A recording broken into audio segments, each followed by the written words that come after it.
Bonsoir, très heureux de vous retrouver pour cette nouvelle édition de l'émission L'Esprit des Lettres, coproduite par KTO, Le Jour du Seigneur et la Procure, qui nous accueille toujours ici chaleureusement dans cette librairie à l'angle de la place Saint-Sulpice, cette splendide place de Paris. Et je vous avais bien fait ce soir de choisir KTO parce que la soirée va être passionnante. Passionnante parce que nous allons aborder des dossiers aussi mystérieux que celui de la fin des temps, la fin du monde, l'Apocalypse, aussi captivant que celui de la problématique de la question de la chair, du corps, dans la spiritualité, dans la tradition chrétienne, aussi intrigant que les derniers dossiers secrets du Vatican. Comme chaque mois, nous avons donc sélectionné, choisi le meilleur de la production littéraire à travers tout ce qui touche bien sûr à la religion et à la spiritualité. Et nous avons sur le plateau, bien sûr, les trois livres, mais les trois auteurs. Bernard Lecomte, bonsoir. Bonsoir. Alors, est-ce que l'on doit vous présenter ? Vous êtes donc journaliste, vous avez été grand reporter à La Croix, à l'Express, vous avez été rédacteur en chef du Figaro Magazine, et puis comme auteur, vous vous consacrez de très près au Vatican, à la papauté. On vous doit d'ailleurs une biographie classique maintenant sur Jean-Paul II chez Gallimard. Et vous avez publié chez Perrin il y a 3 ans les secrets du Vatican. Vous remettez ça, toujours chez Perrin, ça s'appelle Les derniers secrets du Vatican. Alors 15 ou 16 dossiers, toujours de façon étudiés de façon rigoureuse, écrits de façon très, très claire. C'est absolument passionnant. Martin Stephens, bonsoir. Bonsoir. Vous êtes professeur agrégé de philosophie, vous enseignez dans un lycée à Metz et vous avez publié bien sûr des ouvrages de philosophie sur Nietzsche, sur Simone Weil. Et puis l'année dernière, un livre, un petit traité de la joie qui avait été assez remarqué chez Salvatore. Vous remettez ça chez Salvatore avec un livre qui s'appelle « Vivre ensemble, la fin du monde », un titre un peu énigmatique, mais qui est extrêmement stimulant, et nous verrons pourquoi tout à l'heure. Jérôme Alexandre, bonsoir. Bonsoir. Alors, vous êtes théologien, laïc, vous êtes professeur au Collège des Bernardins à Paris, et vous proposez donc chez Parole et Silence, coédition avec le Collège des Bernardins, Tertullien théologien. Donc Tertullien, c'est sans doute un des pères de l'Église les plus originaux peut-être. Il a vécu entre le IIe et le IIIe siècle. Il a pas mal travaillé la question du corps, effectivement, peut-être une question assez contemporaine. Vous êtes un spécialiste, je crois que c'est votre 3e ouvrage à ce sujet. En tout cas, les questions posées dans ce livre, en tout cas ces textes qui ont maintenant 19 siècles quasiment, sont d'une acuité toute particulière. Avant d'entrer dans le vif du débat, dans vos intentions, dans ce que vous avez envie de dire, envie de défendre, nous retrouvons l'actualité du libraire qui est ce mois-ci extrêmement intéressante, extrêmement riche, présentée par François Maillot.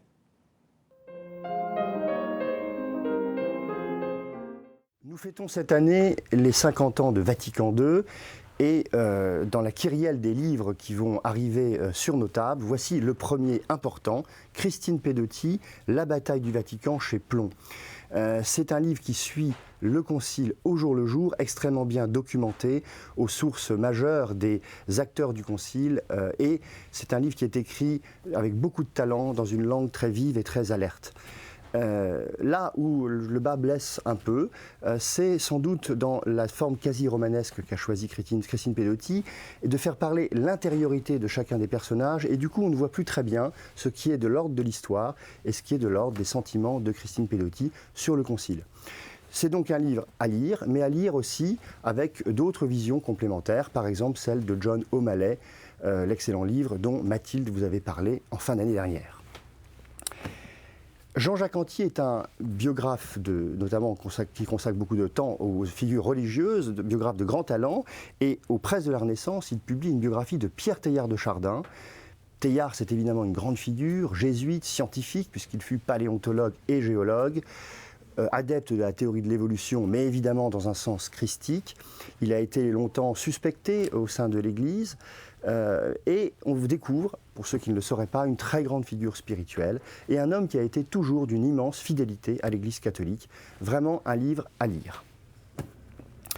Jean-Claude Lavigne est dominicain, spécialiste, peut-on dire, de la question religieuse. il publie chez Bayard « Voici, je viens, la vocation religieuse ». Pour lui, la vocation religieuse, au fond, c'est un chemin qui a sa part de lumière et sa part d'ombre.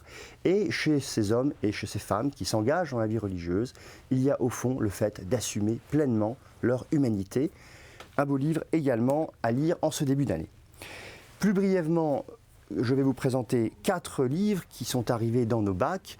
Tout d'abord, celui d'Étienne Pinte et le père Jacques Turc aux éditions de l'Atelier. Extrême droite, pourquoi les chrétiens ne peuvent pas se taire. C'est un livre vraiment très utile, dont la réflexion aurait peut-être pu être élargie à d'autres courants politiques, dont la compatibilité avec la foi catholique n'est pas totalement avérée. Je ne cite personne, c'est à vous de voir. Le cardinal Berton, secrétaire d'État à la Curie, publie chez Parole et Silence de Jean-Paul II à Benoît XVI. En fait, il parle de ses 2 patrons, l'ancien et l'actuel. Timothy Radcliffe, ancien maître de l'ordre dominicain, publie chez Bayard un livre d'entretien, La Voix dominicaine. Et enfin, l'excellent frère de Saint Jean, Marie-Dominique Gouttière, publie chez Parole et Silence un commentaire théologique de la première épître de Saint Jean, Dieu est lumière, Dieu est amour. C'est vraiment du très bon. Merci François. Alors, Bernard Lecomte, vous avez publié il y a 3 ans Les Secrets du Vatican chez le même éditeur Perrin, et vous remettez ça, Les Derniers Secrets du Vatican. Alors, qu'est-ce que vous avez trouvé de neuf ?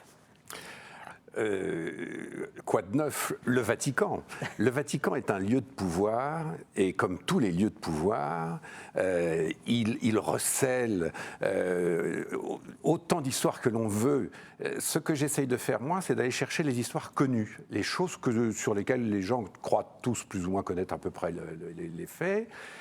Alors qu'en réalité, ces histoires charrient à chaque fois des fantasmes, des fadaises, des légendes, des rumeurs, etc. Et moi, je travaille un peu avec un plumeau, si vous voulez. J'enlève tout ça pour essayer, autant que faire se peut, d'aller chercher la vérité historique. Alors sur chacun des sujets qui m'amusent moi, qui m'intéressent moi, la plupart des réponses, je les fais à des questions que je me suis posées moi-même.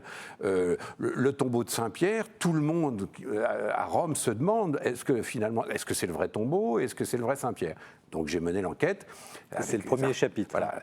Et sur chacun de ces sujets, je m'interroge moi-même en disant, tiens, j'avais fait ça tout à fait au début dans le premier livre que vous avez cité, la Cité du Vatican, pourquoi est-ce que c'est Mussolini qui l'a fondée?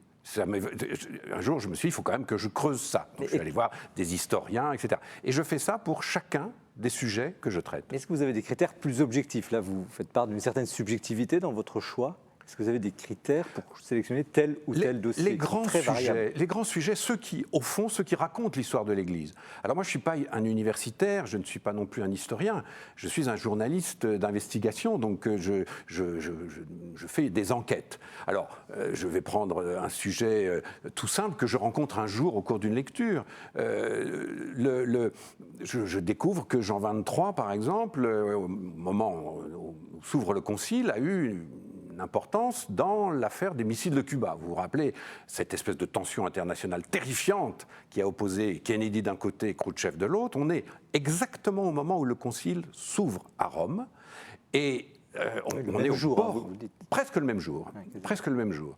Il y a un épisode qui me permet effectivement de commencer même le même jour parce que le pape reçoit au cours de l'ouverture du Concile, il y a une réception avec les ambassadeurs. Donc je situe cette réception, et c'est effectivement le jour où Kennedy comprend qu'en effet, Khrouchtchev est en train de le gruger à Cuba et qu'il a réellement installé des missiles. On se rappelle cette histoire qui va conduire le monde au bord de l'apocalypse. Et ce que je n'avais jamais compris, c'est que le pape Jean XXIII a joué dans cette affaire un rôle absolument énorme, et c'est probablement grâce à lui que le monde n'a pas explosé. Alors, il est intervenu. Il est intervenu. C'est-à-dire qu'aux États-Unis, des Américains se sont dit, mais le pape de Rome peut-être intervenir. Mais on était déjà au bord du gouffre. Et c'est un Américain qui s'appelle Cousins qui a essayé de joindre le substitut de l'époque, Dell'Acqua, qui a alerté Jean XXIII en disant, on a besoin de quelqu'un pour essayer d'arrêter cet engrenage terrifiant et bon, pour convaincre Khrouchtchev qu'il ne faut pas aller au-delà. Et Jean XXIII, avec Dell'Acqua, a passé toute sa soirée et une partie de sa nuit à rédiger un message pour toucher Khrouchtchev. Ce message, il va le dire le lendemain, mercredi, audience générale à Rome, à des gens qui ne comprennent pas bien pourquoi tout d'un coup le pape parle de la paix et des grands de ce monde. Et ce qui est la clé de l'histoire, l'appel du pape passe en première page de la Pravda. Et moi qui ai passé 20 ans de ma vie sur les affaires soviétiques, je vous garantis que l'appel du pape en une de la Pravda, c'est que vraiment il se passe quelque chose. Alors, il ne fallait pas s'attendre à ce que les Américains racontent cette histoire. Parce que pour les Américains, c'est Kennedy qui a sauvé le monde. C'est la fermeté de Kennedy face à Khrouchtchev. Et inutile de vous dire que ce n'est pas du côté soviétique qu'il fallait s'attendre à ce qu'il fasse la publicité du chef de l'Église catholique. C'est à Rome que vous avez retrouvé les éléments de cette histoire en particulier? J'ai retrouvé ça surtout dans des mémoires américaines. Et aussi dans des spécialistes de la Russie, de Khrouchtchev notamment. Mais comment travaillez-vous pour quand même vous annoncer quand même des secrets? Alors, les secrets sont censés être toujours secrets. Comment travaillez-vous pour débusquer ces informations, ces détails justement qui font toute la saveur du livre et qui donnent des clés de lecture sur des épisodes importants? Il faut chercher notamment dans les mémoires des acteurs de l'histoire. Nous, les journalistes, on va très rarement dans cette source-là. On a l'habitude d'aller chercher dans les journaux, dans les chronologies, etc. Moi, je vais chercher dans les mémoires. Alors, il y a les mémoires de Khrouchtchev et il y a les mémoires du fameux Kouzins qui a été reçu par Khrouchtchev 12 ans après cette histoire. Khrouchtchev n'était déjà plus au pouvoir et Khrouchtchev lui dit « Mais en effet, c'est bien avec Jean XXIII que j'ai eu cette espèce de connivence et que j'ai compris qu'on ne pouvait pas aller au-delà. » Mais comment saviez-vous que vous alliez trouver dans ce livre-là la clé d'une histoire aussi étonnante? Vous savez, quelquefois, on cherche et on ne trouve pas. Là, j'ai trouvé ce fameux Cousins, qui est un journaliste progressiste américain, qui, ce jour-là, et c'est le hasard de l'histoire, est en conversation avec des savants soviétiques. Et aussi avec un dominicain assez proche des services secrets américains qui s'appelle le père Morlion, qu'on retrouvera dans d'autres histoires, qui est très connu à Rome, par ailleurs. Voilà, grande figure. Et Morlion et Cousins se disent, alertés par la Maison-Blanche, disent là, il faut absolument qu'on essaye à tout prix de joindre le pape.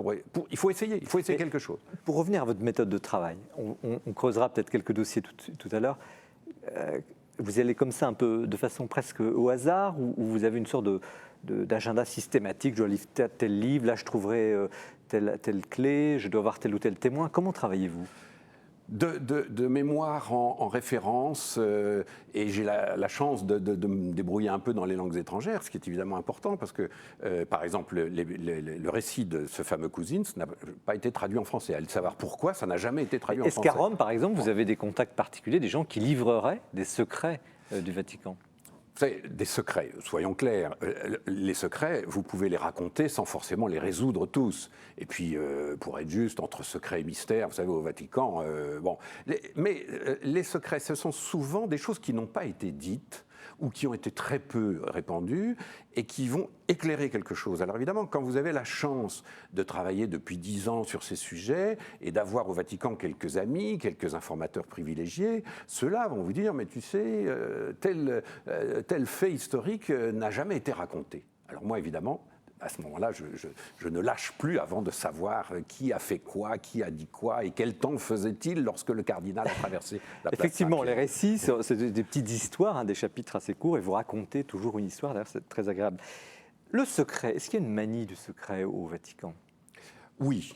Comme dans tous les lieux de pouvoir. Ce n'est pas propre au Vatican, encore une fois. Il y a la même manie du secret à la Maison-Blanche, à l'Élysée, comme il y a eu à la Cité interdite ou au Kremlin. C'est pas un peu plus fort quand même dans les milieux parce que ecclésiaux? l'Église nous a habitués au secret. Il y a deux travers de l'Église qui sont souvent agaçants même quand on se promène dans ces histoires. C'est le secret et le jargon. Je crois que le jour où l'Église se débarrassera de la plupart de ses secrets, pas tous, le secret est utile à la gestion d'une institution comme l'Église, mais il y en a beaucoup qu'elle peut révéler, et puis le jargon sur lequel là aussi il y aurait beaucoup à dire. Est-ce que c'est du secret ou est-ce que c'est de la discrétion? Un peu les deux, mais il est vrai qu'il y a une manie du secret, des archives, qui est propre à la plus grande et la plus ancienne institution du monde. Ça n'est pas rien, l'Église catholique. Il est normal qu'elle charrie énormément de secrets. Alors moi, je ne vais pas, évidemment, refaire toute l'histoire. Je vais chercher les choses non dites ou peu dites sur des sujets connu. Sinon, je deviens explorateur. Moi, je suis journaliste. Donc, quand je vais travailler sur le Suaire de Turin ou le Silence de Fatima, ou tenez, le choc entre Pie XII et De Gaulle. Alors, on va y venir. Pas de livre là-dessus. Il n'y a pas de livre sur cette histoire que je raconte, qui, moi, m'a absolument passionné. J'ai refait absolument toute l'histoire, qui met en scène De Gaulle, qui n'est pas encore revenu au pouvoir, puisqu'il est encore chef du gouvernement provisoire de la République. En juin 1944, il rencontre Pie XII, qui le reçoit à peu près comme un chef d'État, alors qu'il y a encore un ambassadeur de Pétain à Rome, etc. Donc on sent bien qu'entre les deux hommes, il y a une espèce de complicité qui se fait tout de suite. Et puis ensuite, ça se dégrade, puisque De Gaulle a deux idées qui révulsent littéralement le pape.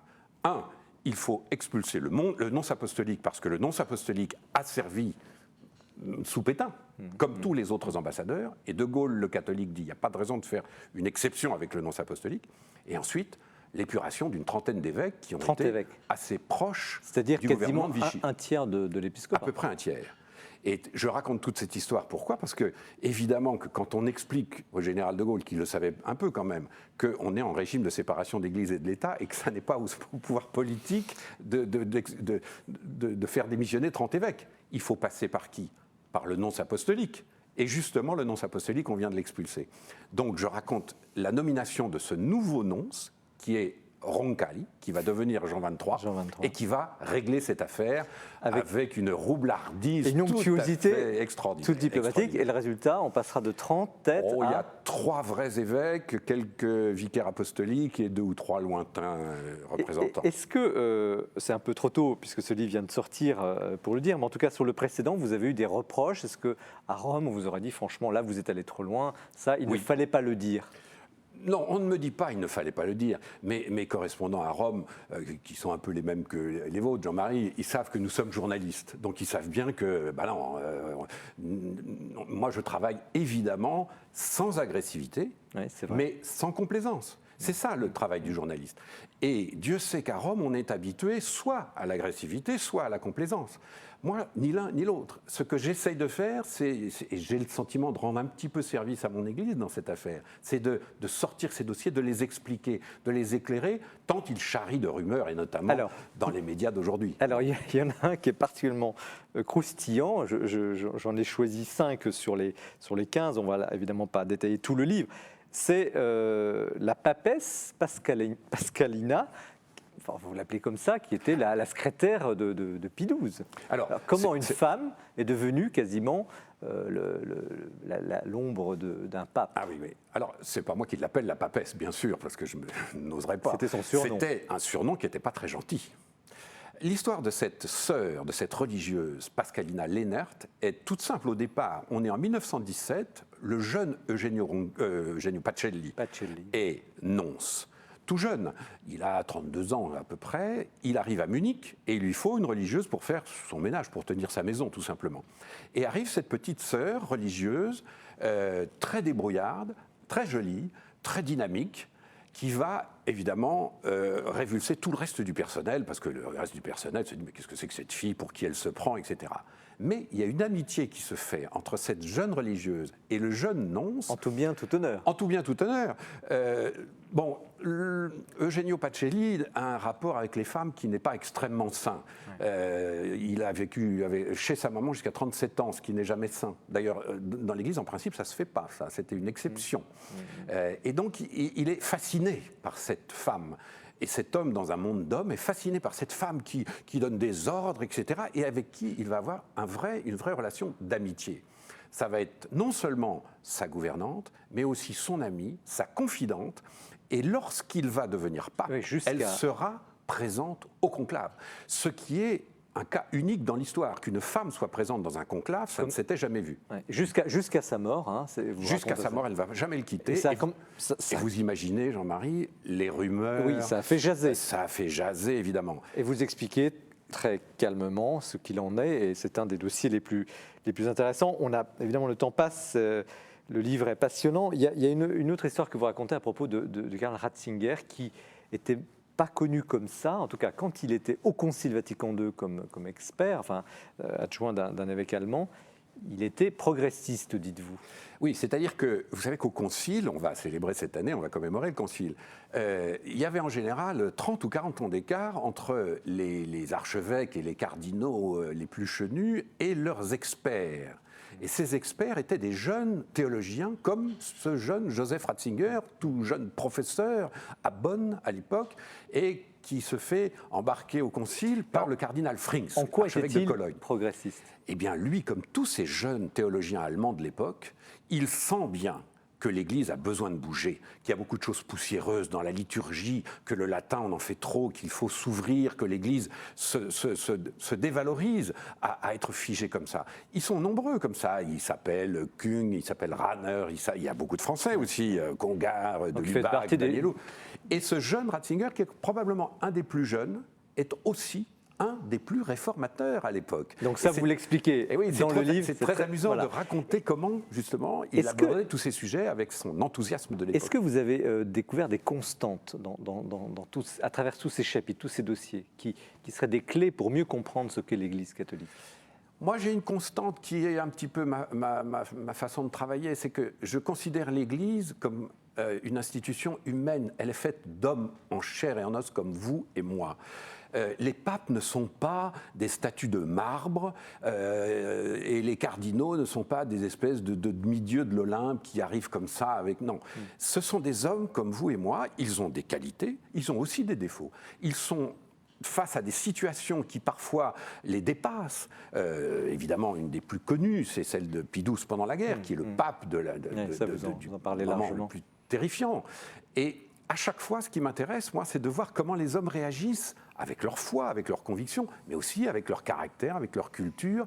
Et c'est ça qui donne peut-être à chacune de ces histoires un côté un petit peu humain. Jérôme Alexandre, vous êtes théologien, vous êtes plutôt sur les débuts de l'Église catholique, 2e, 3e siècle, avec Tertullien, on y viendra tout à l'heure, mais comment avez-vous ressenti justement ce que vient d'expliquer Bernard Lecomte sur cette patte humaine qui fait l'Église catholique? Je trouve que Bernard Lecomte lève d'une manière très, très bonne et habile l'idée même du secret. En fait, il n'y a pas de secret. Il y a des fantasmes qui s'autogèrent comme ça et qui se reproduisent d'eux-mêmes à partir d'une situation naturellement qui est passionnante, qui est très attirante et qui suscite certainement beaucoup de questions parce qu'elle est originale, elle est particulière, elle est à part. Voilà. Et cette dimension très, très, très humaine, parfois un petit peu lourde de ce qu'on peut découvrir, ça vous choque? Mais c'est pas du tout. Non, je crois que c'est aussi le mérite de ce livre, c'est justement de montrer la dimension pleinement humaine justement de l'Église. Il ne faut absolument pas, évidemment, penser qu'il serait meilleur de... Et le poids du pouvoir, comment, parce que quand même c'est omniprésent, parce que vous disiez tout à l'heure c'est une institution, donc ce lien entre pouvoir spirituel, pouvoir temporel, comment comme théologien, est-ce que vous avez trouvé une nouvelle illustration au fond de cette problématique dans ce livre? Oui, le pouvoir, là encore c'est le mot humain qui va souvent dans nos esprits traduire une réalité assez pesante, assez difficile. Le pouvoir est lié aussi à une certaine idée de l'obéissance de ce point de vue-là. Mais si on pense à cet autre mot, qui est le mot autorité, qui alors là théologiquement a beaucoup de sens, beaucoup de poids et qui s'origine dans l'autorité même du Christ. Et il y a transmission d'autorité au fil des siècles, il y a autorité nécessaire. Et c'est une autorité qui est le fait des hommes que l'Esprit a choisis. Martin Stephens, comme philosophe, cette dualité entre la fine pointe de l'esprit, de la spiritualité, puis les décisions, les mains dans le cambouis, comme on dit vulgairement, que doivent prendre ces hommes, ça vous éveille quoi? Ça m'éveille que ce serait très inquiétant que l'Église n'ait pas les mains dans le cambouis, que l'Église ne soit pas dans le monde.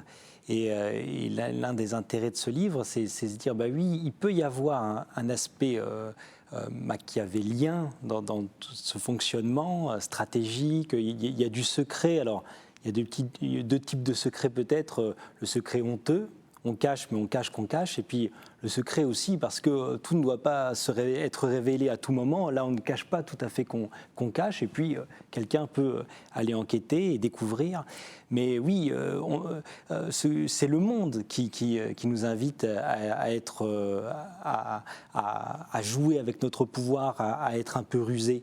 C'est pas gênant quand même ce choc entre l'idéal, la sainteté, oserais-je dire, et cette réalité-là?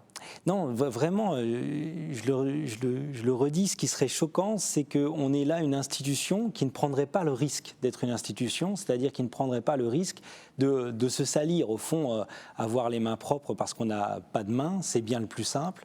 Rester dans le monde des idées, c'est assez pratique. On peut condamner le monde du haut de sa superbe.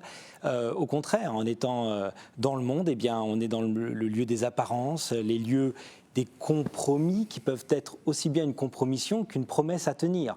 Et je crois que, mine de rien, ce qui ressort de tous ces chapitres, c'est que l'Église tient à tenir sa promesse et donc fait des compromis. Est-ce que, Bernard Lecomte, l'Église s'améliore? Est-ce que ça fait quand même deux livres, vous avez labouré tous ces terrains, est-ce que vous avez l'impression que finalement, au fil du temps, les choses vont mieux et que cet équilibre parfois entre le bien et le mal, pour simplifier, est mieux résolu? Ça dépend des contextes, ça dépend des sujets. Je constate en tout cas que depuis toute une ribambelle d'affaires qui ont émaillé la première partie du pontificat de Benoît XVI, l'affaire Williamson, l'affaire de Ratisbonne, etc., je constate en tout cas que l'Église a fait des progrès. Et qu'en effet, à Rome, on s'est rendu compte que le monde va tellement plus vite qu'avant. On n'est plus à l'époque où, au Concile Vatican I, il fallait des semaines pour réunir les uns les autres, on faisait de la polémique, alors est-ce que le pape doit être infaillible, est-ce qu'il ne doit pas être infaillible? Je raconte ça. Un chapitre passionnant. Mais c'est vrai que c'est des semaines, alors que là, aujourd'hui, on se rend compte que les sujets les plus brûlants dans l'Église, c'est quelquefois, médiatiquement, c'est 2 jours, 3 jours, 4 jours. Ratisbonne, c'est une journée. Il a fallu une journée pour que d'un seul coup, une seule formule, cette fameuse phrase citée par le pape, mette le feu à l'islam. Donc l'Église comprend en ce moment, en effet, qu'être de son temps, ça ne veut pas dire épouser n'importe quelle forme de modernité, mais ça veut simplement dire que lorsqu'on a des choses à dire, il faut s'en donner les moyens et il faut s'inscrire dans une contemporanéité médiatique, technologique. Vous prenez l'exemple des 5 dernières années. Je posais une question qui est plutôt sur les 50 dernières années, peut-être les 100 dernières années. Est-ce que vous avez senti qu'il y a une amélioration, une meilleur équilibre entre toutes ces dimensions spirituelles et temporelles? Il y a un tournant qui fait en effet qu'on est passé d'un monde à l'autre au moment du Concile. Vatican II. II. Jusqu'à la mort de Pie XII, l'Église était très heureuse de tous ses secrets. Il y en avait tout le temps et elle était très contente. À partir de Vatican II, à partir du moment où on dit aux laïcs, vous avez aussi votre liberté, vous avez aussi le devoir de vous interroger et d'aller dans le sens des événements ou pas. D'un seul coup, l'Église perd la moitié de ses secrets, parce que ces secrets, au fond, c'est le clergé qui l'entretient, c'est le pape, la curie, et on sait bien qu'à une époque, la curie, je pense par exemple au pontificat de Pie X au début du XXe siècle, la curie, c'était que des secrets. Il n'était pas question de communiquer à l'extérieur. Depuis le Concile Vatican II, incontestablement, il y a beaucoup plus de transparence et il y a évidemment beaucoup moins de secrets. Et je crois que c'est assez juste ce que vous disiez tout à l'heure, il y a des secrets honteux. Il y a des secrets honteux dans l'Église comme partout. Je veux dire, la pédophilie n'a pas donné que des vérités bonnes à dire. Vous y consacrez d'ailleurs un chapitre. Mais est-ce qu'il y a des blocages irrémédiables que vous avez constatés, quelle que soit cette évolution, qui ferait que, de toute façon, l'Église reste engluée dans un certain nombre de problèmes? Je ne crois pas. Irrémédiable, je ne crois pas. L'Église, elle est vivante. Et même sur les sujets les plus difficiles, les plus lourds, j'entends encore la voix de Benoît XVI, qui est quand même pas le pape le plus progressiste qu'on ait eu dans l'histoire. Mais ce pape-là dit, mais non, l'Église parle un langage vivant, la tradition est vivante, la liturgie est vivante, l'Église est vivante.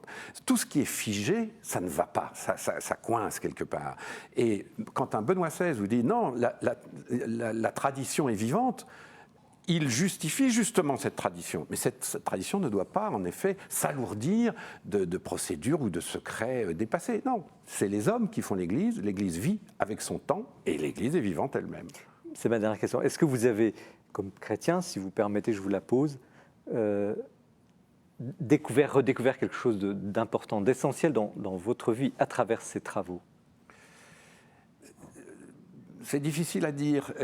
Disons, je fais sans doute le même parcours que beaucoup d'historiens qui, à un moment, découvrent à quel point l'histoire de l'Église, c'est quelque chose d'extraordinaire. Et ça n'est pas quelque chose de théorique. Et je dis quelquefois, moi-même, c'est mon Église. Je ne le disais pas tellement avant, ça. Parce que je reconnais que dans les débats de tous ces théologiens, de tous ces cardinaux, de ces papes, de tous les problèmes qu'ils ont eu à surmonter, parfois bien, parfois mal, parfois ça fait mal quand vous lisez le syllabus de Pie IX, par exemple. Vous vous dites, mais c'est pas possible que mon Église ait dit des choses pareilles contre son temps, contre les temps modernes, etc. Et puis vous vous rendez compte qu'après, il y a Léon XIII. Vous lisez Rerum Novarum et vous dites, mais c'est formidable que mon Église ait été à ce point en avance sur son temps. Et finalement, on s'inscrit dans une histoire qui est extrêmement variée et finalement très, très, très intéressante. Donc une très belle découverte.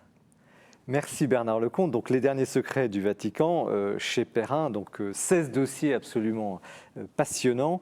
Et vous évoquiez à l'instant la question douloureuse de la pédophilie. D'ailleurs, c'est l'un des derniers chapitres de ce livre. La pédophilie, d'ailleurs, qui a donné lieu il y a 15 jours à Rome à un colloque international d'importance. Et c'est malheureusement en quelque sorte le sujet le coup de cœur de Mathilde Mailleux à propos d'un livre d'une femme qui raconte le calvaire qu'elle a subi.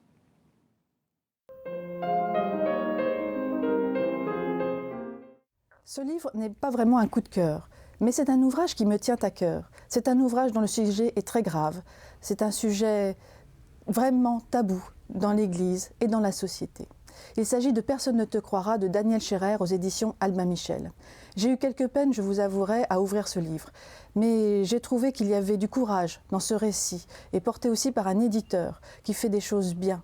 J'ai fait confiance à cet éditeur et à cette femme qui, aujourd'hui, livre un témoignage absolument époustouflant sur cet abus sexuel dont elle a été la victime pendant 10 années. Abusée par son curé à l'âge de 12 ans, elle le sera pendant 10 années, jusqu'à 22 ans où, enfin, elle arrivera petit à petit à se sortir de cette spirale de l'enfer. Personne ne te croira de Daniel Scherer, c'est vraiment un récit extrêmement juste, extrêmement fluide. C'est un ouvrage précis, dur, qui dérange bien sûr parfois, mais c'est un ouvrage qui n'est jamais dans la haine, dans le désir de vengeance. C'est un ouvrage qu'il faut porter à la connaissance de tous, car aujourd'hui, Rome a convoqué un grand colloque, il y a quelques jours de cela, pour justement se donner les mesures de lutte contre ces abus sexuels dans l'Église. Daniel Scherer porte la voix de tant d'autres, de tant de victimes qui ont été brisées, rejetées, murées dans un silence opaque et infini. Gabriel Ringlet, qui est le préfacier de ce livre, qui est un prêtre belge reconnu, a fait une très très belle préface donc, et puis aussi nous trouvons en annexe de ce livre le très beau discours qu'il a prononcé lors d'une commission officielle en Belgique il y a quelques mois à peine. Cet ouvrage, c'est d'abord du courage de le lire, de reconnaître ce tabou immense dans l'Église et dans la société, et c'est aussi enfin briser le silence et faire renaître ces personnes qui trop longtemps ont été ignorées. Merci Mathilde, effectivement, ce n'était pas vraiment un coup de cœur comme vous l'aviez dit, mais un coup de courage, et je crois que ce livre est un témoignage important. Martin Stephens, rebonsoir. Vous publiez un livre donc, chez Salvatore, dont le titre est quand même assez intriguant. « Vivre ensemble la fin du monde ». Alors, pourriez-vous nous expliquer, derrière cette énigme un peu, vivre ensemble la fin du monde, ce que vous voulez dire? Ce que je veux dire, c'est ça pourrait s'inscrire dans la suite du livre qui est paru l'an passé aussi chez Salvatore, à savoir Petit traité de la joie, qui était un livre sur le consentement à l'existence, le fait qu'on a tous reçu la vie sans l'avoir demandé, et donc qu'on se retrouvait un jour face à la possibilité de dire non ou de rester indifférent, ou bien de dire oui à la vie, et ce oui à cette vie qui d'abord s'est imposée à nous, déployer une énergie, une joie qui m'intéressait. Cette joie-là, j'en ai un peu suivi la trace et j'ai essayé de voir comment elle pouvait se faufiler, se tracer un chemin dans ce qui était peut-être le plus difficile, c'est-à-dire la perspective du pire, la fin du monde. Sachant que j'ai entendu fin du monde en ses différents sens, à la fois, oui, la perspective tragique d'un astéroïde qui viendrait propulser notre monde dans le néant, ou bien aussi la fin d'un monde partagé, d'un monde qui fait sens. Bref, comment tracer des chemins pour la joie dans des sentiments qui sont ceux de nos contemporains, je crois, à savoir le désarroi, la peur, l'angoisse. Voilà, comment la joie peut-elle s'y retrouver? Alors, on va développer, mais est-ce que vous ne surfez pas quand même sur la mode, justement, de ces années, quasiment? C'est souvent en fin de millénaire qu'on évoque ces sujets, mais là, la nouveauté, c'est qu'en 2011-2012, on parle effectivement ouvertement de fin du monde. Vous avez d'ailleurs, vous le développez un petit peu. Est-ce qu'il y a une mode de la fin du monde? Et qu'est-ce que cela signifie, selon vous? Alors, c'est vrai qu'il y a une mode. Moi, je n'avais pas directement pensé à 2012, mon éditeur Gabriel Verret un peu plus, quand je lui ai parlé de ça.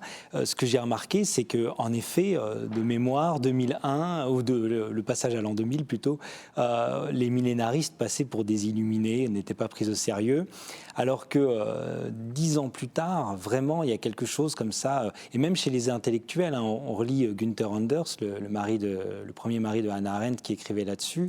René Girard pense que voilà, les carottes sont cuites, il n'est pas le seul. Bon, et puis, chez l'homme du commun, vous et moi, voilà, je parle de l'incrédulité qui nous prend quand on découvre une date de péremption de boîte de sardines qui excède 2014. On se dit, mais bon, d'ici là. Et effectivement, il y a quelque chose qui, à mon avis, s'est inscrit dans les esprits de façon un peu surprenante. Hein, mais qu'est-ce que cela veut dire? Est-ce que c'est une dépression sociale? Est-ce que c'est quoi, une dépression psychologique? Je pense que bon, les catastrophes écologiques, ils sont pour quelque chose. Je pense qu'on a pris conscience quand même depuis 1945 de la possibilité de détruire le monde. C'est sûr, il y a quelque chose qui m'interroge moi-même. Moi, je sais que je suis un enfant de Tchernobyl, donc j'ai quand même cru du haut de mes 9 ans à l'époque que ça y est, c'était la fin du monde. Vous voyez, bon, je pense que les gamins qui ont entendu parler de Fukushima se disent aussi, ben ça y est, c'est la fin du monde. Je crois qu'on est dans une époque pas très rassurante là-dessus, d'autant que le monde symbolique, lui aussi, s'effondre, les familles se disloquent, voilà, plus rien ne fait sens. Attendez, donc, rassurez-nous là, parce que est-ce que vraiment il y a des éléments objectifs, au-delà ou en deçà de la surexposition médiatique de ce thème de la fin du monde, qui ferait qu'on devrait, puisque c'est un peu aussi votre invitation, s'interroger sérieusement sur la fin du monde aujourd'hui? Eh ben, de toute façon, j'ai envie de dire aujourd'hui et de tout temps. Le monde finira bel et bien un jour. Soi-même, nous vivons des fins du monde et personnelles, où on croit que véritablement, pour soi, le soleil ne se lèvera plus demain. Et puis, alors, est-ce qu'on doit s'inquiéter? Ce qui est intéressant, c'est de voir que les premiers chrétiens, on en parlera peut-être tout à l'heure à propos de Tertullien, mais les premiers chrétiens s'inscrivaient dans cette perspective-là et peut-être ne s'en trouvaient pas plus mal. En tout cas, moi, ce que j'essaye de faire, c'est de dire, mais cette peur, soit on la rejette, soit on se dit, allez, n'y pensons pas, et précipitons-nous, allumons la télé, allons faire les courses, etc. Bon, soit on n'y pense pas, mais on sait que ça peut être là, ou soit on élucide cette peur, on voit ce qui finalement se joue dans cette peur, et on voit comment cette peur peut être un révélateur, c'est-à-dire comment le monde, par son absence même, pourrait se mettre à briller comme il ne l'a jamais fait. Alors, avant de voir comment peut-être s'y préparer, est-ce qu'on pourrait conclure qu'on a toujours vécu avec cette crainte, on vit toujours et qu'on la cache plus ou moins? C'est ça le sens de ce que... Alors, Vous on a évoquez- toujours vécu.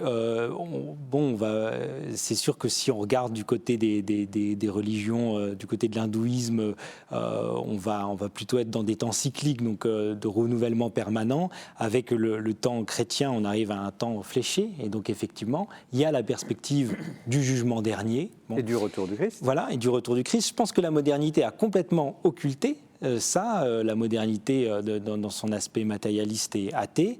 Et finalement, il y a comme un retour du refoulé. Voilà, finalement, on était arrivé non pas à la fin du monde, mais à la fin de l'histoire. Maintenant, le monde, dans une paix perpétuelle, allait se répéter. Bon. Mais finalement, on voit que ça n'est pas si simple. Dans une interview, René Girard évoque le fait que auparavant, n'importe quelle catastrophe naturelle pouvait être interprétée par les hommes comme une réponse à un péché, à quelque chose comme ça. Bon, ça a été complètement évacué comme une sorte de superstition. Chose remarquable, maintenant, dès qu'il y a un cyclone, dès qu'il y a une inondation, on dit « Ah oui, mais c'est la faute de l'homme ». Donc on revient dans cette ambiance apocalyptique. Moi, mon but, c'est donc de tracer dans cette ambiance-là des percées pour la joie. Et puis, en gros, si c'est notre matière première, eh bien, comment faire quelque chose d'intéressant ? Alors, entrons dans la thérapie, le diagnostic.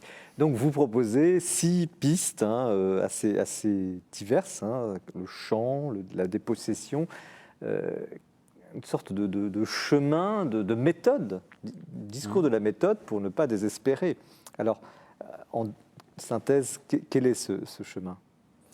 Alors, pour ne pas désespérer ou pour désespérer de la bonne façon, parce qu'au fond, il s'agit peut-être de passer d'espoir fou, de maîtrise absolue du monde, d'un monde qui serait parfaitement conforme aux désirs humains, mais c'est-à-dire, à mon avis, rétréci par des désirs toujours trop humains, à un monde qui nous échappe, qui devient impraticable, qui nous résiste. Voilà, on ne pouvait pas le manipuler autant qu'on le pensait.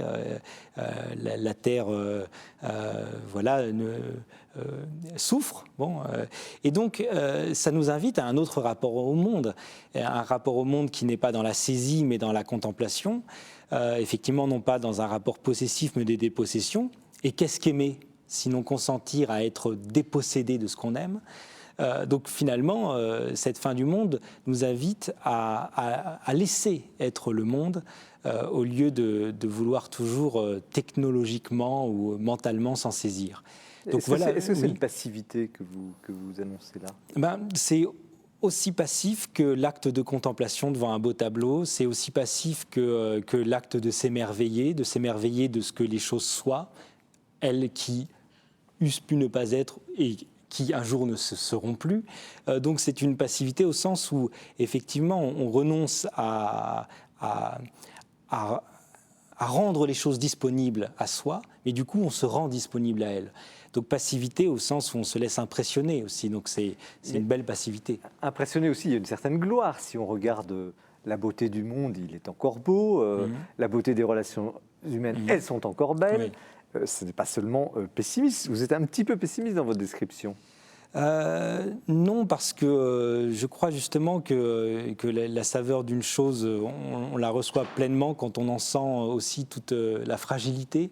Donc non, je fais parfaitement justice justement à la beauté de ce monde sur lequel nous n'avons plus prise et effectivement à cet essentiel qui tout à coup nous éclate à la figure, mais de la même façon que, si vous voulez, à l'approche de notre propre mort, tout à coup se révèle l'essentiel.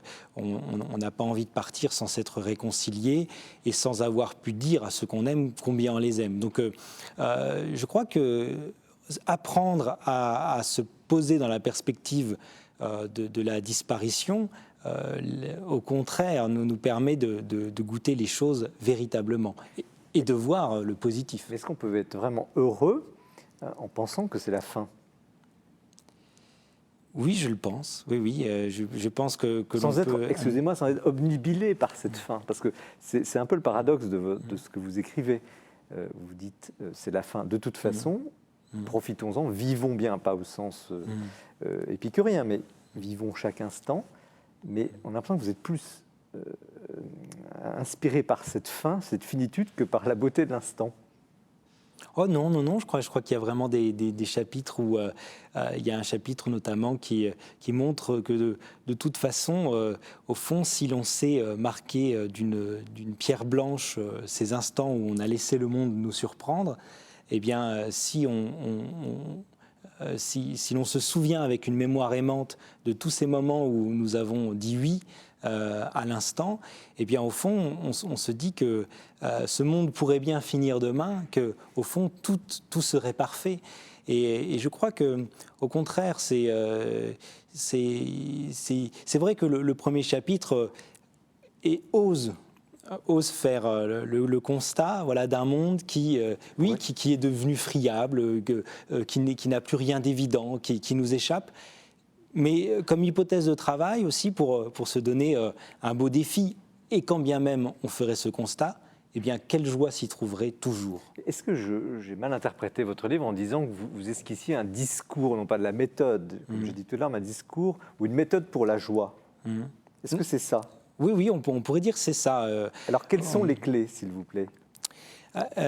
Alors les clés, c'est un livre qui ne se veut pas tout à fait exhaustif. C'est peut-être vraiment, il y avait le petit traité de la joie qui avait un aspect vraiment un peu comme un traité. Celui-là se veut beaucoup plus de l'ordre de l'essai, et j'imagine que chacun pourrait rajouter telle ou telle piste. Mais en tout cas, l'idée de départ, c'est de se dire que la joie, c'est ce qui est à même de rendre la saveur de ce qu'on vit. Au fond, on est dans un monde qui a un certain talent pour priver les gens de leur joie. Or, sans joie, eh bien, c'est comme nos papilles gustatives, on peut avoir les meilleurs plats, on ne les a pas, on est inquiet, on consomme plutôt qu'on goûte. Bon. Et donc, cette joie-là, comment la garantir, comment la garder, sachant que il y a le désarroi, mais il y a aussi, par rapport à ce monde qui se défait, la colère, par exemple. Il y a tout un chapitre. J'allais dire, parce que c'est quasiment le poivre. Et à un moment donné, on est dans la joie, et puis vous arrivez, vous appelez ça l'éloge de la colère. Et vous militez pour cette colère, ce droit à la colère. C'est paradoxal. Oui, c'est paradoxal, mais si vous voulez, c'est un peu comme ce que je disais tout à l'heure à propos du livre de Bernard Lecomte. S'il s'agit simplement de dire le monde est beau, regardez le ciel bleu derrière les nuages, on dirait, lui, il est bien gentil, mais qu'est-ce qu'il a dans le ventre? Bon, eh bien, je vous avoue que je suis très souvent en colère parce que je crois qu'on est dans un monde qui suscite sinon l'indignation, en tout cas la colère. Et du coup, je ne largue personne avec ma joie. Si vous sentez des moments de désarroi, si vous sentez des moments où vous êtes en colère, eh bien, ce livre est fait pour vous, sachant qu'effectivement, ce que j'appelle le point ouvert, c'est que parfois on a quand même envie de mettre notre poing dans la tête de quelqu'un, mais comment donner ce coup de poing comme un don, c'est-à-dire tout en aimant. Ce que vous résumez dans une formule exquise, avoir un esprit dur et un cœur doux. Oui, tout à fait. Et c'est vraiment très difficile. Alors, Jérôme Alexandre, comment vous réagissez à ce constat, au diagnostic du début du XXIe siècle, vous qui êtes plus comme théologien 20 siècles plus tôt, à cette perspective un peu funeste? Est-ce que c'est nouveau Alors, je ne crois pas du tout qu'elle soit funeste d'abord. Je pense que l'intuition qui est à la base de ce livre est tout à fait capitale, très profonde et très juste. Il n'y a rien de plus certain parmi les vérités qui sont toujours plus ou moins à discuter et à évaluer que la réalité de la mort. Et tout autant d'ailleurs de la disparition de toute chose. Notre mort, certes, mais aussi la mort de...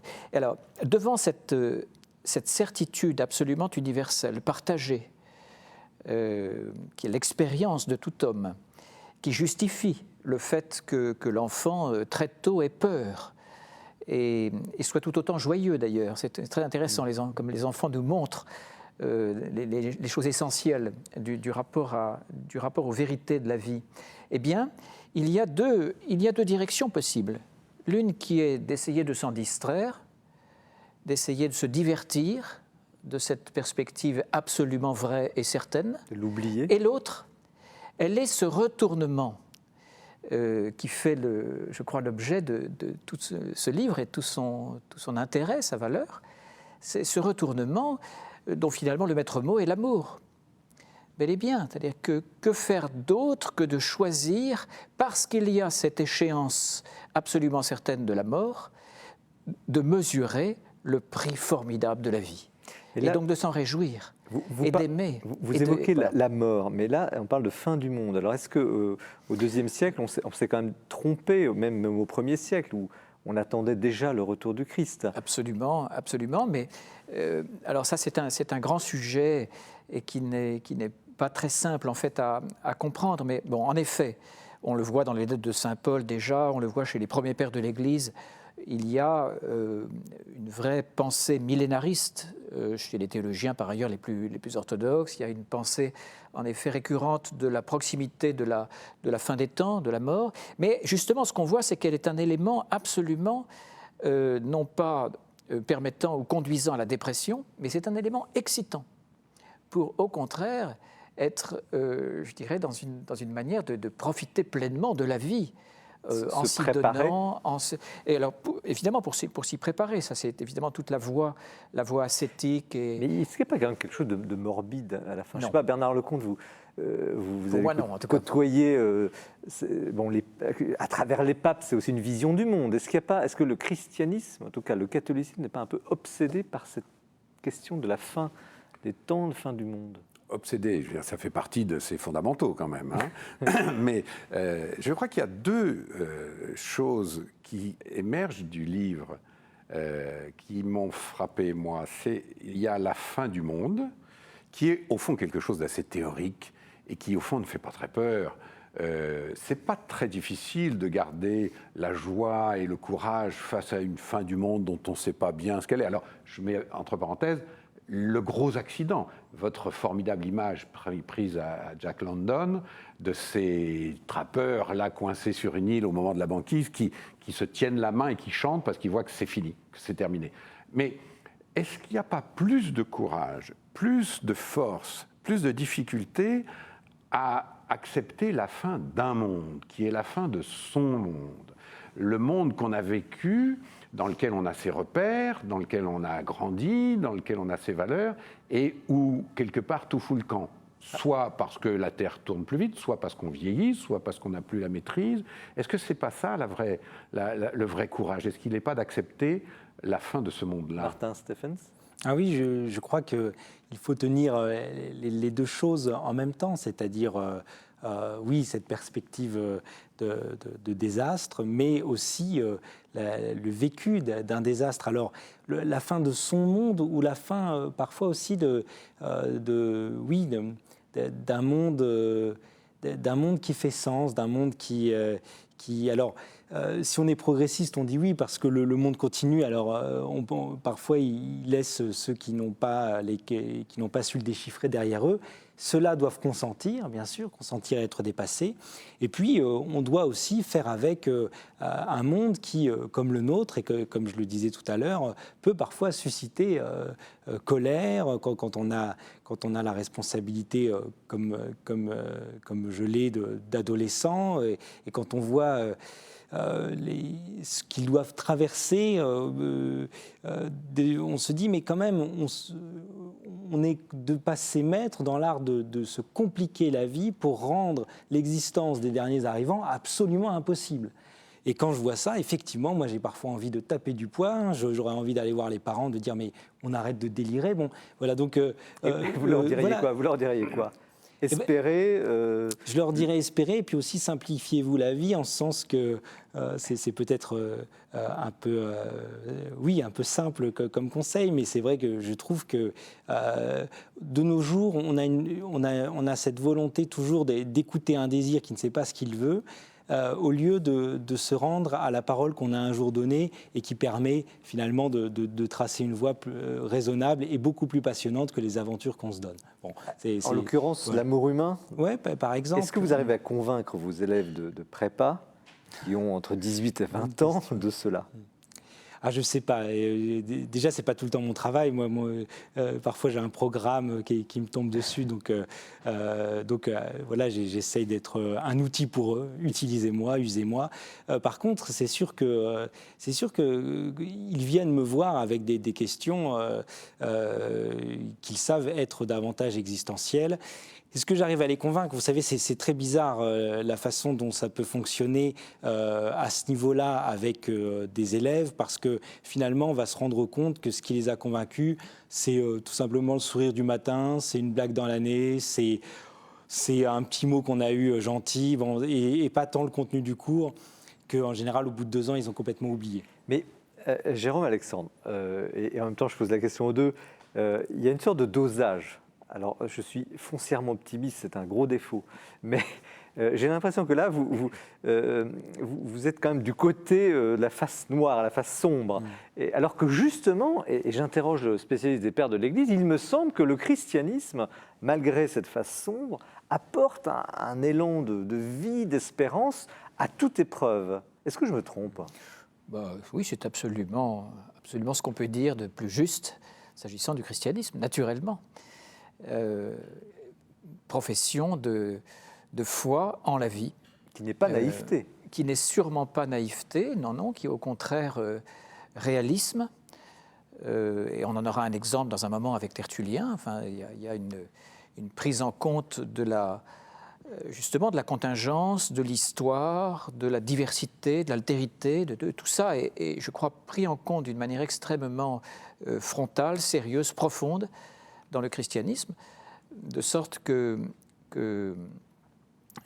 en définitive, l'enseignement fondamental est celui de la volonté de vivre, du goût de vivre, de la saveur de la vie. Ça, je le crois, dans toute sa richesse. Martin Stéphane, vous avez ce mot, vous avez ce concept de joie lucide. Je vous cite, la joie lucide. Alors, est-ce que la lucidité n'emporte pas un peu la joie du côté de la peur, de la tristesse? Non, il ne faut pas oublier que j'ai écrit ce livre comme un défi, c'est-à-dire que vraiment le problème serait de parler de la joie sans se donner justement la possibilité de la colère, la possibilité du désarroi, la possibilité de la peur, voilà, pour prendre ne serait-ce que ces trois-là. Et donc, au fond, j'aurais pu rester sur mon petit traité de la joie, qui quand même affronte déjà mais qui se situe entièrement du côté de la joie, en montrant que la joie est nuancée, que aimer, c'est une joie douloureuse, par exemple. Bon.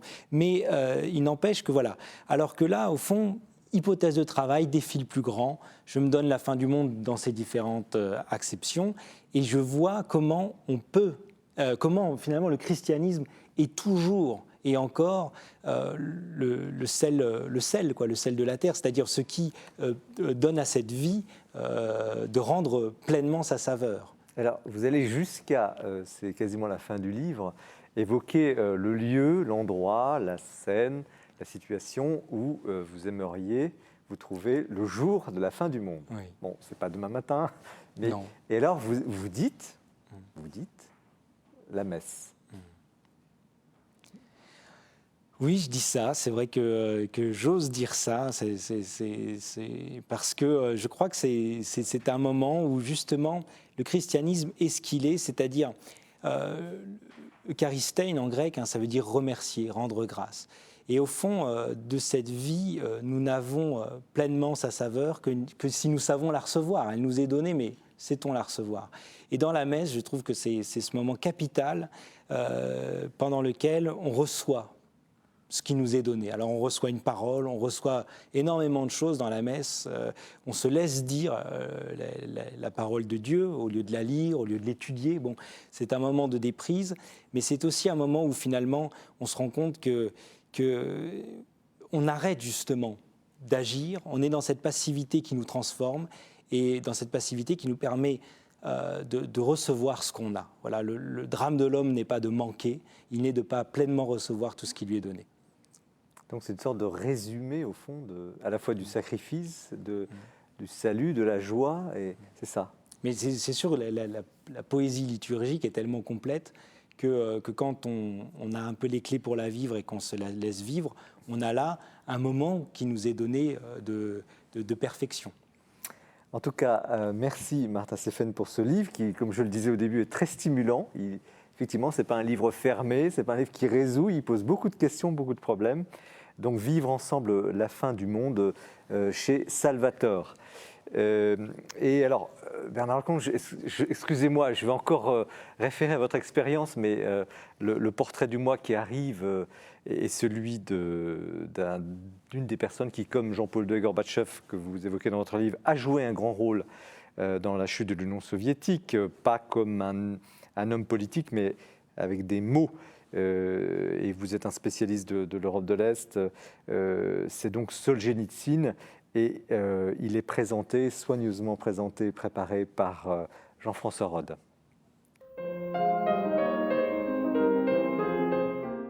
Une place de Paris va sans doute porter le nom d'Alexandre Solzhenitsyn.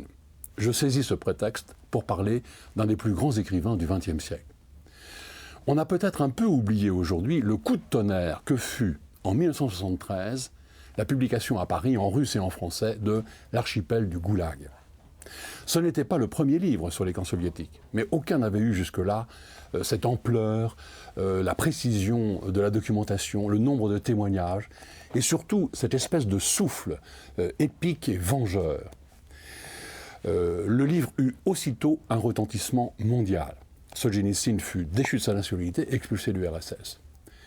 Il a raconté ensuite quel exploit que fut l'écriture de ce livre, où les pages étaient disséminées et cachées, aussitôt écrites, où le manuscrit n'était jamais rassemblé de peur qu'il ne soit saisi, et où les chapitres étaient confiés à des personnes de confiance qui risquaient gros.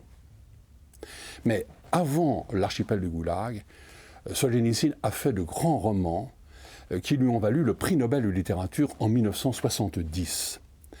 Prix d'ailleurs qu'il n'a jamais pu recevoir chez lui. Le Premier Cercle, Le Pavillon des Cancéreux sont des chefs-d'œuvre. Impossible de les décrire ici, mais sachez qu'ils mettent en scène des personnages tous plus attachants les uns que les autres, car une seule question finalement intéresse Solzhenitsyn. Qu'est-ce qui fait vivre les hommes ? Et comment se fait-il que dans des circonstances insupportables, certains parviennent à garder leur dignité, à rester des justes, à rester des hommes ? On peut lire aussi des œuvres de moindre ampleur, comme par exemple La Maison de Matriona ou Zacharie Lescarcelle, sont les nouvelles, souvent très courtes, que Solzhenitsyn consacre à des petites gens, à des humbles, où il voit en fait la force, la générosité, la capacité de résistance de l'âme russe. Il faut citer, mais je ne fais que le citer, un travail immense, La Roue rouge. Solzhenitsyn y a passé des années pour essayer de raconter et de comprendre la Révolution d'octobre.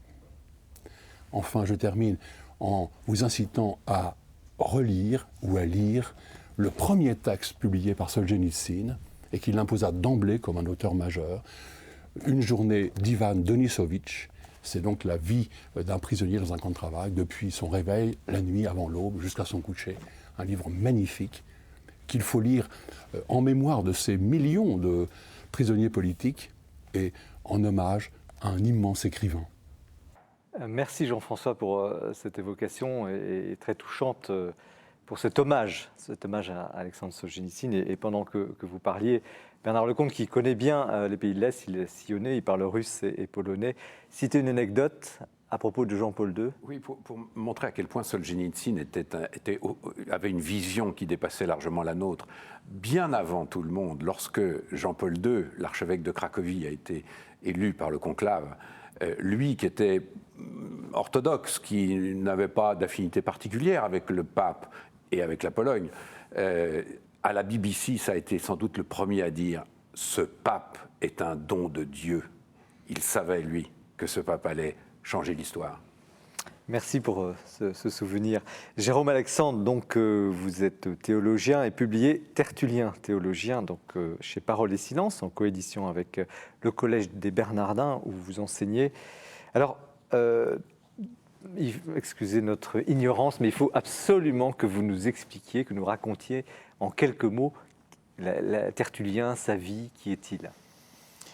Alors, Tertullien est un intellectuel converti au christianisme à l'âge adulte, certainement. Ah, donc à quelle époque? Il vivait à Carthage, assez précisément à la fin des 2 dernières décennies, on peut dire du IIe siècle, après Jésus-Christ bien sûr, et les 2 premières du IIIe siècle. Vous voyez, il est tout à fait au tournant donc, des second et IIIe siècles, à Carthage, c'est-à-dire dans cette grande ville de l'Empire romain, c'est une des plus importantes, où de fait il y a une vie culturelle, une vie intellectuelle importante. Quand vous dites un intellectuel, c'est un enseignant? Alors c'est un intellectuel, on le sait parce qu'il montre dans son œuvre, qui est une œuvre qui est complètement dictée par son souci de défendre la foi chrétienne une fois qu'il est converti, donc on n'a pas d'œuvre de lui qui serait profane, mais il fait montre d'une culture considérable.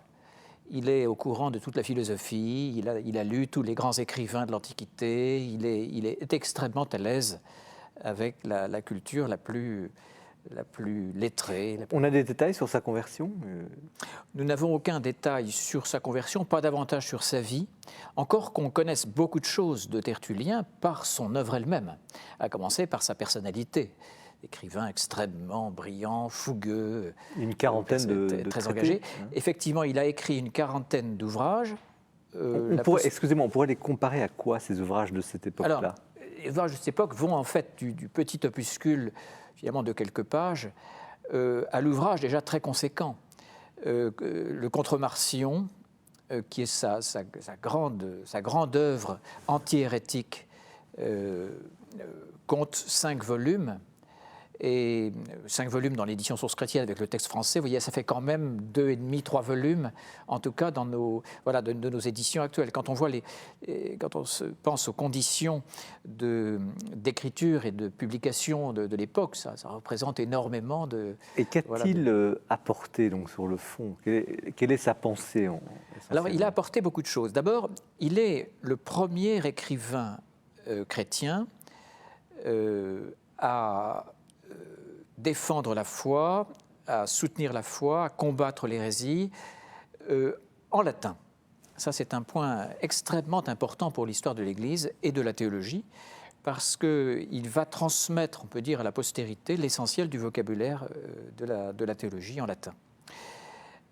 Qui s'exprimait déjà en latin? Alors, on parlait le grec encore? Il parlait absolument le grec, il était tout à fait bilingue. Il a du reste produit plusieurs de ses œuvres en grec, celles-ci ont été perdues.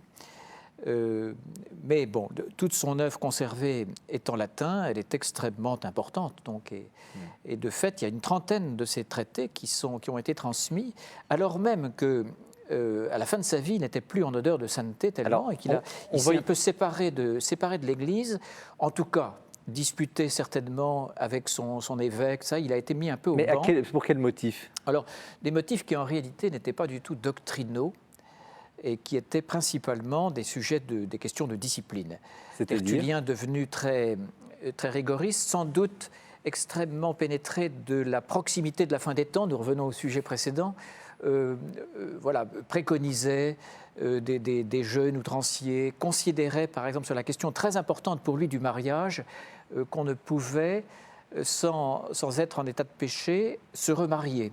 Or l'Église de ce temps considérait tout à fait légitime le fait pour un veuf, une veuve, de se remarier.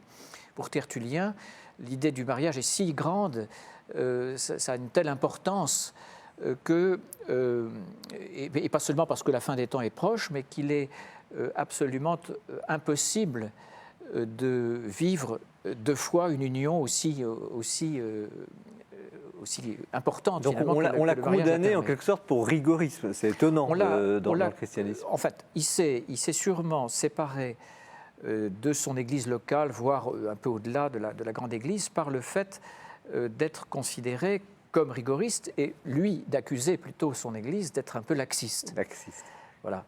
Et donc c'est ça qui est assez paradoxal chez lui, c'est qu'en réalité on voit qu'il défend par exemple la nécessité de ne pas se remarier parce qu'il a une très grande idée du mariage et une très grande idée de la chair et de la rencontre des chairs.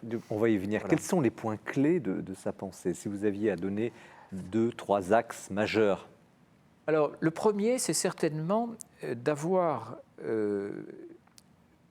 développé une très, très conséquente théologie de la création.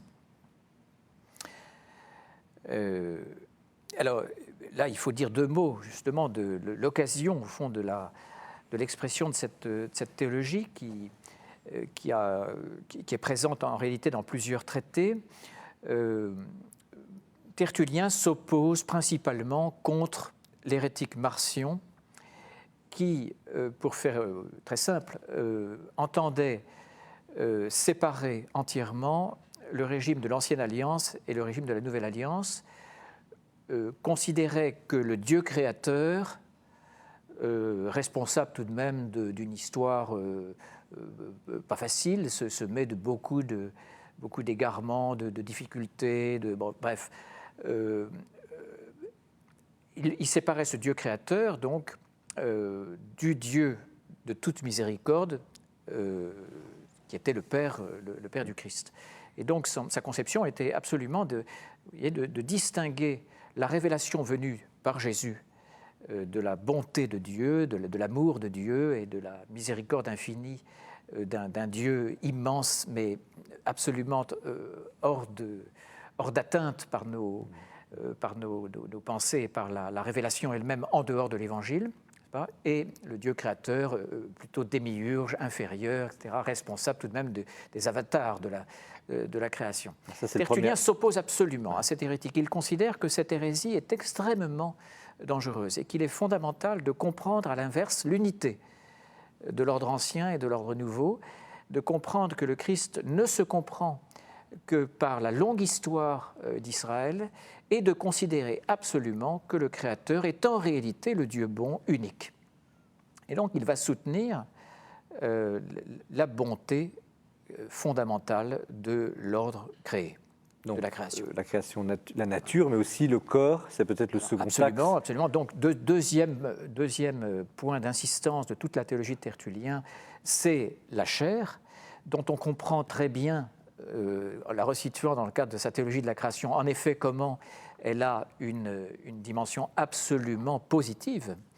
C'est-à-dire que là aussi, beaucoup d'hérétiques et beaucoup même de penseurs profanes de l'Antiquité, finalement, considéraient que l'âme et l'esprit, surtout, avaient de la valeur, mais la chair était plutôt le lieu assez encombrant, n'est-ce pas, de la finitude, de la souffrance, du malheur en général. Mais c'est pour une célébration, ce n'est pas par... quand vous l'appelez le théologien de la chair, quel est son objet? C'est de rappeler que Dieu a aussi créé le corps. Dieu a créé le corps, la chair, avec une intention absolument bonne. Le péché qui va survenir est une affaire seconde dans l'histoire, mais d'une manière primordiale, la chair en tant que telle, pas une chair qui serait autre que celle dont nous avons chacun l'expérience, n'est-ce pas? La chair est absolument bonne. Mais la raison supplémentaire pour laquelle Tertullien va défendre très vigoureusement la valeur de la chair, c'est le fait qu'à son époque, elle est niée, elle n'est pas considérée dans le Christ lui-même. Il y a tout un mouvement chrétien, du reste, qu'on appelle le docétisme, n'est-ce pas, et qui admet volontiers que le Christ était fils de Dieu, mais ne reçoit pas du tout, ou très mal, ou d'une manière qui n'est pas suffisamment respectueuse de la vérité, justement, de la chair, ne reçoit pas l'humanité de Jésus. Et pour Tertullien, il est absolument essentiel, là encore, de défendre l'absolue authenticité de l'humanité du Christ et donc de sa chair. Il est le premier théologien et le seul de toute l'histoire chrétienne à produire un traité qui s'appelle « De la chair du Christ ». C'est tout de même intéressant à signaler dans une religion qui est celle de l'incarnation. C'est quand même étonnant qu'il soit le seul. Ça vous a étonné? Mais le titre de ce traité, évidemment, s'explique par l'objet, évidemment, qui est le sien, qui est la lutte contre l'hérésie docète, donc pour essayer de montrer absolument qu'il est très fondamental d'attacher la plus grande importance à la réalité de cette chair vécue de Jésus. Est-ce que c'est pour cela qu'il est si important aujourd'hui, que vous vous intéressez, enfin vous avez comme vous travaillé sur 3 livres à son sujet? Oui, évidemment que Tertullien retrouve aujourd'hui une actualité avec le fait que l'Église, sûrement depuis Vatican II, avec le travail formidable qui a été celui de Jean-Paul II, premier de la longue lignée des papes, finalement, à enseigner sur le thème du corps, sur le thème de la sexualité. Il a repris Tertullien, il l'a cité. Pardon ? A-t-il repris Tertullien ? Absolument, absolument. Je crois que Jean-Paul II connaissait très bien Tertullien et que ce père de l'Église si ancien a pu l'inspirer. J'en ai la conviction, il n'y a pas d'attestation extrêmement précise dans ces catéchèses du mercredi, par exemple, sur ces questions de la sexualité. Est-ce que c'est uniquement sur ce point qu'il est important ou à lire à nouveau aujourd'hui ? Alors, il faut ajouter sur la question de la chair encore, avant de vous répondre tout de suite, qu'il a aussi produit un formidable traité qui faisait l'admiration de Jean Danielou, qui a été un de ses, non pas découvreur, parce que Tertullien n'a cessé d'être quand même lu et connu, mais il s'est beaucoup intéressé à lui vers la fin de son travail de théologien. Et Tertullien a produit un traité sur la résurrection de la chair, qui est probablement le plus beau de ses ouvrages et qui mérite absolument encore aujourd'hui d'être lu. Alors voilà un sujet qui, sans doute, est très difficile aujourd'hui à recevoir. C'est sans doute pas la résurrection de la chair qui met Tertullien comme ça tout d'un coup dans l'actualité. Nous sommes dans une culture qui sans doute a bien des difficultés à voir l'importance de ce sujet et peut-être encore plus chez nos théologiens à en rendre compte. Alors comment se fait-il qu'un homme d'un tel brio, d'une telle hauteur de vue, d'une telle culture, d'une telle production ait été mis au placard quand même de la théologie pendant des siècles? Il y aurait beaucoup de raisons. Son rigorisme n'expliquant pas tout, je pense qu'il y a en particulier le fait que va venir en Afrique du Nord, un siècle et demi, 2 siècles après Tertullien, la grande figure d'Augustin. Et que Augustin, qui d'ailleurs est très lecteur de Tertullien, et Augustin ne pratiquera la compréhension du grec dans le texte que assez tardivement, tout ça, et donc pour s'informer sur sa propre foi, il a besoin de lire les auteurs latins qui l'ont précédé. Alors il lit Cyprien, bien sûr, qui est l'évêque modèle pour lui, et il lit évidemment beaucoup Tertullien. Mais Augustin, vous voyez, dépend du platonisme. Il s'est converti, même on peut dire, on le voit très bien au livre 7 des Confessions, à la lecture des écrits néoplatoniciens. Et toute sa théologie, pleinement, évidemment, chrétienne, ô combien, celle de Tertullien l'est aussi, dépend du platonisme. Tertullien, lui, dépend entièrement du stoïcisme. Il est un très fidèle, comment dirais-je, non pas disciple, il est disciple du Christ et de saint Paul, et non pas des stoïciens, mais il est très fidèlement attaché à la métaphysique, aux conceptions de l'ancien stoïcisme qui vont complètement disparaître. Là aussi, c'est un peu un mystère. Alors, qu'est-ce qui aujourd'hui pourrait justement, quel est le génie de Tertullien qui aujourd'hui pourrait renouveler peut-être un certain nombre de problèmes dans l'Église, on ne va pas entrer dans les détails, mais vous en évoquez Bernard Lecomte, justement dans ce rapport, dans cette unité qu'il a compris entre le corps, l'âme, la chair, l'esprit? Alors, il y a toute cette dimension anthropologique qui est évidemment formidable et qui ne peut être que bien accueillie aujourd'hui, naturellement. L'unité de la chair et de l'esprit est le grand sujet. Comment se fait-il que l'Église ait attendu 20 siècles, presque 20 siècles, pour redécouvrir ce patrimoine? Il y a des temps, il y a des temps pour tout. Tertullien a été redécouvert beaucoup par les philosophes à l'époque moderne, mais jamais par les théologiens, c'est vrai. C'est quand même une énigme. Et dans notre époque même, et c'est pourquoi ce livre porte le titre de Tertullien théologien, il y a encore du travail à faire pour soutenir l'importance de Tertullien comme théologien. Il a été beaucoup célébré, y compris par des théologiens comme un très grand apologète, un très grand écrivain. Je crois qu'il y a unanimité depuis toujours sur le fait que Tertullien est un formidable rhéteur. Oui, mais là, par exemple, vous avez des chapitres, excusez-moi de vous interrompre, le sens théologique du toucher. Voilà. Le toucher, c'est formidable de dire ça. La différence sexuelle, bon, c'est peut-être plus connu, mais on a l'impression de lire quelque chose d'extrêmement moderne, et on replonge 20 siècles plus tard, comme si on sortait, je ne sais pas ce que vous en pensez, Bernard Lecomte. Je suis absolument de votre avis. J'ai été bluffé, moi, comment quelqu'un pouvait-il tenir ce type de langage sur la chair, c'est-à-dire, très concrètement, vous citez longuement des passages extraordinaires, sur le sexe, sur l'acte sexuel. On est quand même à la charnière du IIe et du IIIe siècle. Donc, premièrement, la science n'a pas du tout donné tout ce qu'elle nous a donné aujourd'hui pour la compréhension de ces phénomènes, la chair, le sexe, etc. Et ensuite, il est d'une modernité extraordinaire. Alors, moi, je voulais vous poser une question. Est-ce que, justement, il parle de tout ça en anthropologue, en théologien, mais pas en moraliste. C'est ça qui m'a frappé. Alors que nous sommes tellement habitués, nous, aujourd'hui, dès qu'on parle sexe ou couple ou famille ou femme, tout de suite, on fait de la morale. Et voilà quelqu'un qui, lui, ne fait absolument pas de la morale. Est-ce que ce n'est pas un peu l'explication de sa mise un peu à l'écart? Jérôme, vous avez tout à fait raison. Mon interprétation, en tout cas, est celle-là.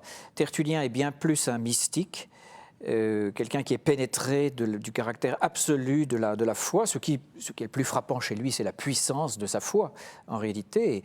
Et comme il est en effet persuadé que la foi appelle un engagement absolument radical, que de surcroît nous sommes proches de la fin des temps, eh bien voilà, il faut se comporter d'une manière absolument digne, n'est-ce pas, de cette formidable grâce qui est le fait d'être chrétien. Et ça n'explique pas pourquoi il y a eu ce blocage quand même sur ces questions-là. Alors, il y a des raisons philosophiques, il y a des courants de pensée. Est-ce qu'il n'y a pas une gêne fondamentale d'une certaine interprétation du christianisme par rapport à la question de la chair, du corps, dont Jean-Paul II d'ailleurs a réussi peut-être à exhumer, enfin à sortir de cette contradiction? Est-ce qu'il n'y a pas un problème fondamental? Qu'est-ce que vous en pensez, Martin, comme philosophe? Je trouve ça intéressant que ce soit les philosophes qui l'ont redécouvert, parce que c'est peut-être eux qui ont le plus besoin qu'on leur parle de chair. C'est-à-dire que, moi j'ai énormément aimé votre livre, que je trouve effectivement très stimulant. C'est de la théologie au sens où vous définissez la théologie, c'est-à-dire comme la capacité de transmettre la révélation en renouvelant les conditions de sa crédibilité. Je trouve ça très très fort. Bon. Et donc ça nous le rend tout proche, comme lui a tenté de rendre tout proche la révélation à ses contemporains. Et pour revenir à ces philosophes qui ont besoin de Tertullien, je crois que la religion a ceci de différent avec la philosophie, c'est que on peut l'approcher qu'en la vivant par le corps. Voilà. Et finalement, le fait que ce soit la tradition stoïcienne, pour un stoïcien, il n'y avait pas l'intellect d'un côté et le corps de l'autre. Il fallait que la vérité imprègne la chair, la marque. Et ça m'a fait aussi beaucoup penser au texte de Simone Weil ou à la tradition franciscaine qui pensait que finalement, si la vérité n'est pas vécue, elle ne vaut rien. Et effectivement, pour un philosophe, pratiquer, avoir une religion, c'est bel et bien la pratiquer, c'est inscrire dans des gestes la vérité, ce qu'on croit être vrai. C'est même la manger, la vérité, pour un chrétien. Et donc voilà, je trouve que si les philosophes sont attentifs à Tertullien, c'est peut-être parce qu'ils ont plus, eux, la tentation de l'intellect pur, et que là, ils sont ramenés à cette chair fragile. Dieu, dit Tertullien, honore en portant secours, mais qui a besoin de notre secours? On peut tout comprendre par la raison, mais c'est bien notre chair qui nous rappelle à notre fragilité essentielle. Mais est-ce que l'Église ne sait pas... on a l'impression qu'elle a toujours eu peur de ce problème-là.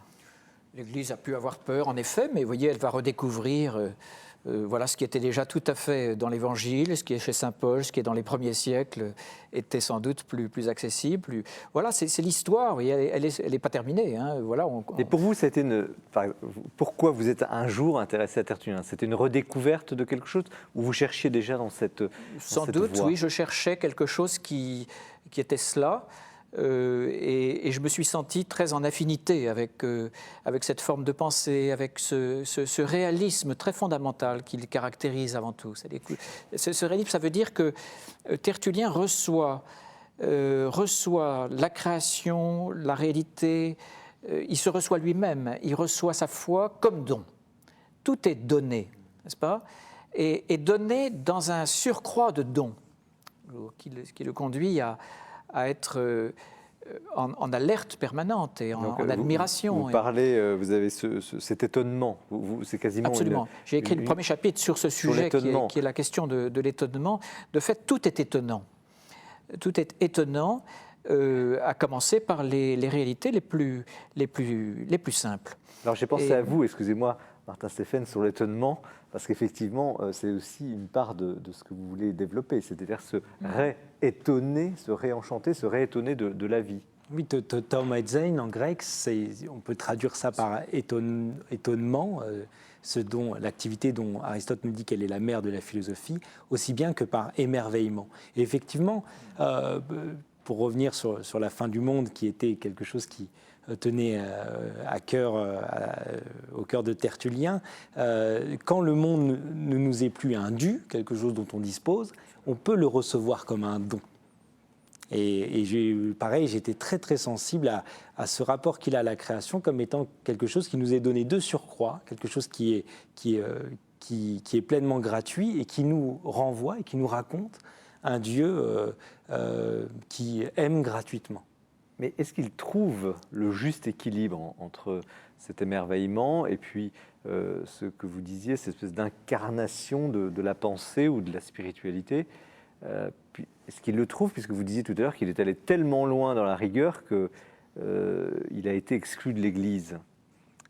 Oui, c'est séparé de lui-même. On ne peut pas, en tout cas, plaquer des affaires de vécu de l'Église moderne sur le temps ancien. Qu'est-ce qui s'est vraiment passé? Quelles étaient les conditions tout à fait de sa vie, de la fin de sa vie, avec certainement le fait que les traités témoignent en effet de cette difficulté de compréhension et cette critique qui porte sur l'Église. On ne sait pas en retour, on n'a pas de documents sur ce qui s'est passé. Mais est-ce que ce n'est pas une quête finalement, non pas vaine, mais quasiment impossible, c'est de toujours cet équilibre entre étonnement, le corps, l'âme.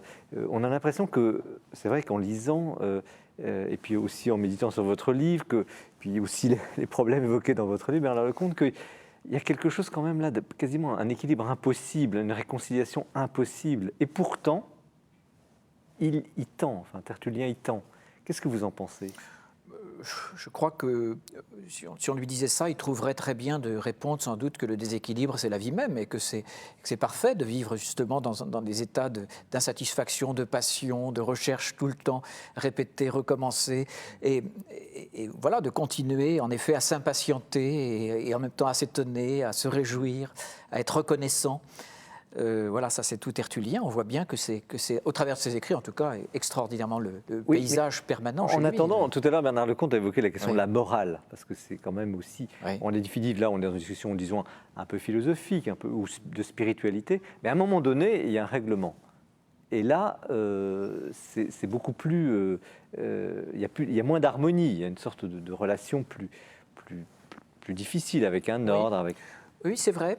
C'est vrai, donc tout n'est pas souriant. Il y a aussi une sévérité de la vérité, il y a une canonicité des textes, il y a une règle de foi absolument précise. Est-ce qu'aujourd'hui, l'Église catholique n'est pas en train justement, peut-être, arrivera-t-elle à mieux exprimer, à mieux réconcilier cette morale avec ce génie que Tertullien avait en lui? Est-ce qu'on arrive à ça? Écoutez, réconcilier la morale et la liberté, c'est faire droit à ce que la morale a de meilleur. Finalement, on peut espérer qu'en effet, toujours, nos moralistes soient attentifs à la différence, à tout ce qui... Mais où serait aujourd'hui le problème, la clé? Est-ce qu'elle n'est pas plutôt dans la redécouverte de l'émerveillement, du questionnement, ou plutôt est-ce qu'elle est dans ce moralisme dont vous parlez, que vous évoquiez, qui peut-être freine parfois l'Église? Qu'est-ce que vous en pensez? Mais je pense que c'est aussi le grand problème de la modernité, et pas simplement de l'Église. C'est la modernité en tant qu'elle conçoit chacun d'entre nous comme un quantum de puissance, comme une puissance qui doit s'exprimer. Bon, et puis, vu qu'on est chacun des puissances qui devons nous exprimer, il faut bien, comme un code de la route, mettre des règles pour qu'il n'y ait pas trop de choc. Bon, la modernité a un vrai problème avec la morale. Et au fond, quand on prend le monde des classiques, Aristote ou le christianisme, la liberté de l'homme, c'est d'atteindre l'excellence de son état. tant et si bien que s'il y a des règles, comme pour une fleur de pousser ses racines là où il y a de l'eau, ça n'est qu'en vue de l'épanouissement, qu'en vue de ce que cette fleur peut fleurir et de ce qu'un être humain se libère de son ignorance pour accéder à plus d'intelligence. Et en tant que le christianisme, finalement, nous propose un horizon d'accomplissement, les règles ne sont pas là pour tarir l'humanité. Ça, c'est plutôt dans un monde où, effectivement, il n'y a plus d'accomplissement possible, il n'y a plus que des épanouissements personnels, etc. Jérôme Alexandre, quelle serait, c'est la dernière question, la leçon de bonheur de Tertullien? Qu'est-ce qu'il nous livre pour notre époque aujourd'hui?